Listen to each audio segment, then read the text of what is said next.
Those who pretend they have learned English for 12 years include the 12 years they have spent at school learning English. This is the academic English that got nothing to do with real life spoken English. And that's why these people have the feeling that they are overwhelmed. Comment apprendre n'importe quelle langue rapidement? Dans cette vidéo, je vais te partager la méthode qui m'a permis d'apprendre 2 langues en moins de 6 mois.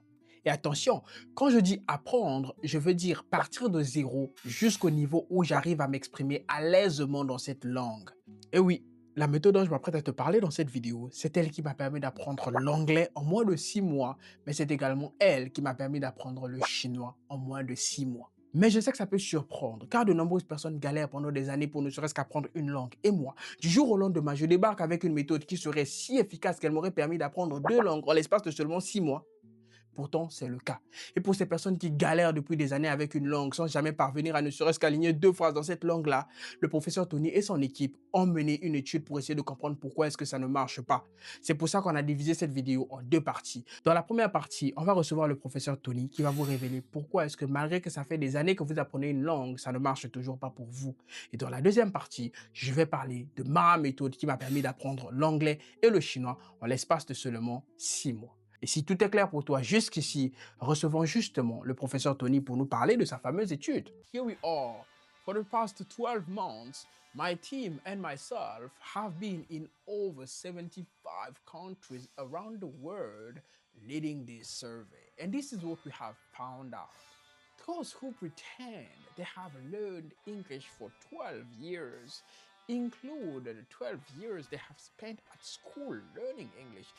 This is the academic English that got nothing to do with real life spoken English. And that's why these people have the feeling that they are overwhelmed.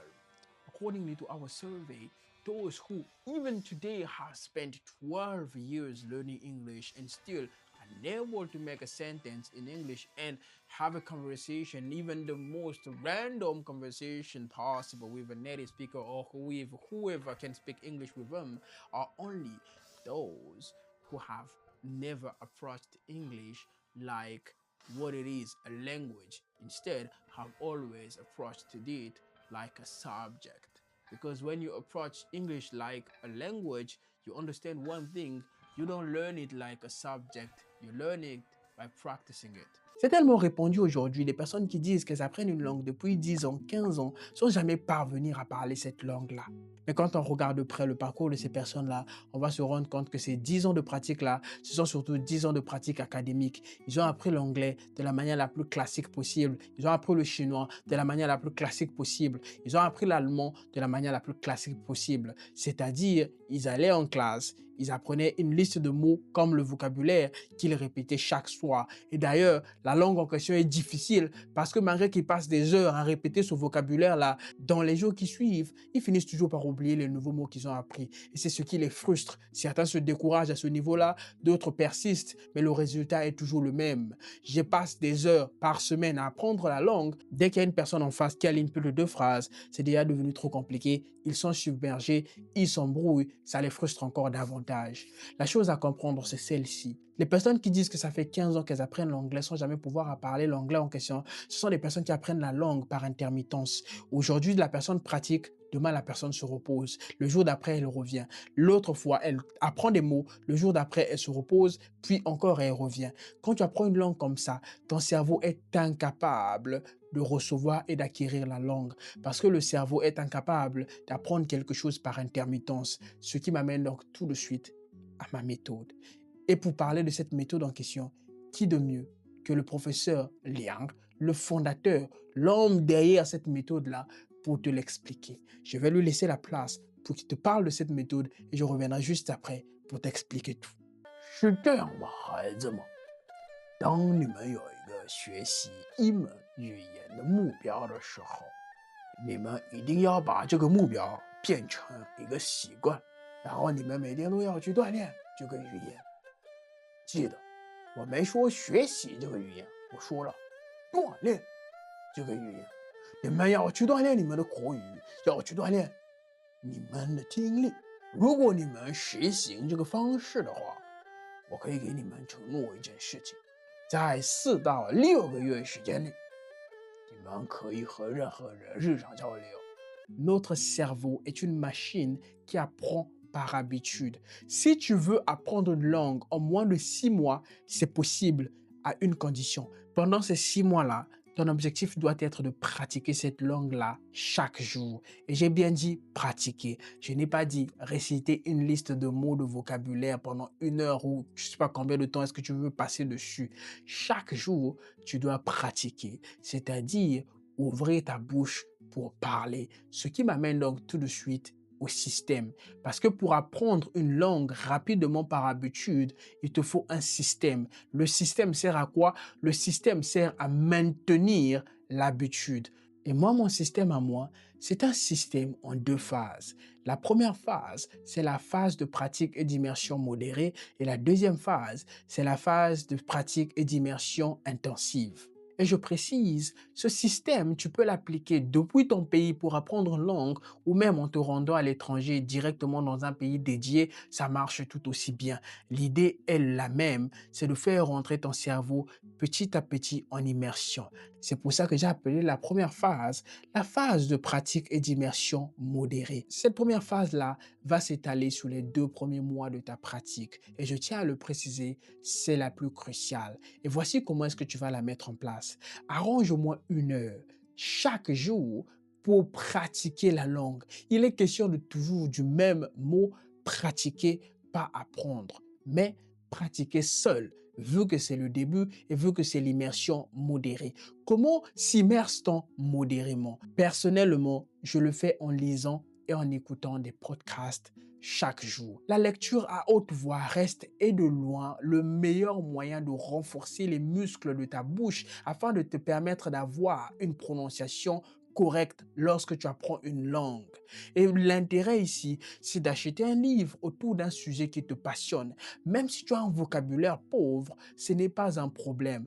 Accorde-toi du temps, ouvre la première page, commence à lire le livre à haute voix. À chaque fois que tu tombes sur un mot que tu ne comprends pas, arrête-toi sur ce mot, traduis-le et continue ta lecture. À la fin du premier paragraphe ou de chaque paragraphe ou de la page ou du chapitre, tu vas te rendre compte qu'au début, tu t'arrêtes beaucoup pour traduire beaucoup de mots et donc du coup, tu ne comprends pas. Donc quand tu finis de lire un paragraphe, une page ou un chapitre, tu dois revenir au début et le relire une seconde fois. Tu auras une meilleure compréhension. Le défi, c'est de lire et de comprendre. Quand tu lis et tu comprends, c'est là que tu es en train d'apprendre ton cerveau à comprendre dans cette langue-là. Donc, quand tu as lu une première fois avec la traduction et à force de t'arrêter toutes les 2 secondes pour traduire les mots au début, tu ne vas rien comprendre. C'est pour ça qu'il est important de remonter et de relire une deuxième fois. En faisant cet exercice-là, tu es en train d'apprendre à ton cerveau à penser et à raisonner en anglais. D'une part. Deuxièmement, améliorer la prononciation parce que tu renforces les muscles de ta bouche, ce qui te permet de parler de façon compréhensible pour les autres personnes.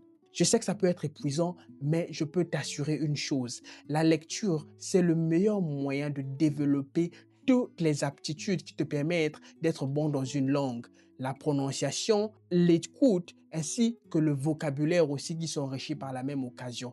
Accorde-toi 1 heure, même plus. Personnellement, je faisais au moins 2 heures par jour. Chaque matin, je me levais et je lisais le livre petit à petit. Tu comprends pas, tu traduis jusqu'à ce que tu reviennes. Ça te prend le temps que ça te prend, mais toi, tu es là pour apprendre. Tu es là pour apprendre. Rassure-toi, il n'y a pas un moyen facile pour apprendre une langue, mais il y a un moyen rapide. Lire des livres à haute voix, c'est le moyen le plus rapide pour apprendre à ton cerveau à penser, enrichir ton vocabulaire, améliorer ta prononciation et surtout améliorer aussi même ton écoute. Donc, imagine tous les avantages que lire un livre peut te donner lorsqu'il s'agit d'apprendre une langue.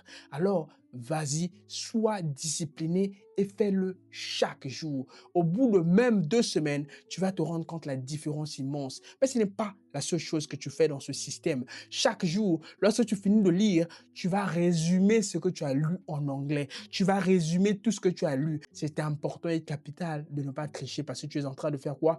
De penser aussi en anglais. Et l'autre chose que tu dois faire à côté de ça, chaque jour aussi, c'est d'avoir un audio, un podcast en anglais, une vidéo en anglais. Ton cerveau en a besoin et ton cerveau va absorber de façon inconsciente le maximum de vocabulaire possible à travers cet exercice-là, même si toi, tu ne comprends rien. C'est pour ça, pendant ces 2 premiers mois-là, tu dois chaque jour, sans exception, peu importe que ce soit en seconde tâche ou en tâche principale, mais tu dois toujours avoir un audio en anglais. Tu ne vas rien comprendre. Toi, ton cerveau va l'absorber, ton cerveau en a besoin. C'est comme ça que le cerveau d'un bébé absorbe le vocabulaire aussi rapidement en écoutant tous les gens autour de soi. Ne panique donc pas si toi tu ne comprends pas. Ton cerveau, lui, va l'absorber. Fais-le chaque jour, sans sauter aucun jour pendant les 2 premiers mois. À la fin des 2 premiers mois, tu vas te rendre compte de 3 choses. Un, tu comprends quand quelqu'un parle. Deux, tu peux parler, faire des phrases, même s'il y a des erreurs dans ça. Trois, tu as une bonne prononciation qui s'est améliorée. Ce sont ces 3 exercices-là qui t'ont permis de passer de 0 à environ 25% de maîtrise de la langue que tu es en train d'apprendre. À partir de ce moment-là, tu es tout prêt pour pouvoir aller te confronter à des vraies conversations. C'est-à-dire aller dans un club d'anglais, parler avec des gens. Si tu n'as pas le moyen, en tout cas, de financer un professeur, tu peux le faire en allant dans des clubs d'anglais, aller trouver des gens dans ta ville, aller trouver des gens à gauche, à droite pour pouvoir discuter. Mais si tu as les moyens, tu peux payer un partenaire en ligne, payer un cours chaque soir, quelqu'un pendant 1 heure, elle va te permettre de discuter, de bavarder dans des conversations. Mais même quand tu arrives dans cette phase-là, n'oublie surtout pas de conserver les mêmes habitudes dès le début, parce que ce sont celles qui t'enrichissent lorsque personne d'autre ne t'enrichit. Ce sont celles qui enrichissent ton vocabulaire, améliorent ta prononciation au quotidien, ainsi que ton écoute. Garde ces exercices-là et pendant les 6 autres mois, assure-toi que chaque jour, tu tiennes au moins une conversation d'environ 30 minutes dans cette langue que tu es en train d'apprendre. Si tu appliques ce système-là chaque jour pendant les 8 premiers mois, voire même les 6 premiers mois, parfois même moins, tu vas te rendre compte d'une chose, tu peux t'exprimer correctement et à l'aisement dans la langue que tu es en train d'apprendre. J'espère que la vidéo t'aura été utile. Je te retrouverai la semaine prochaine donc pour une nouvelle vidéo. Prends bien soin de toi et bonne chance dans ton apprentissage de la langue. Ciao.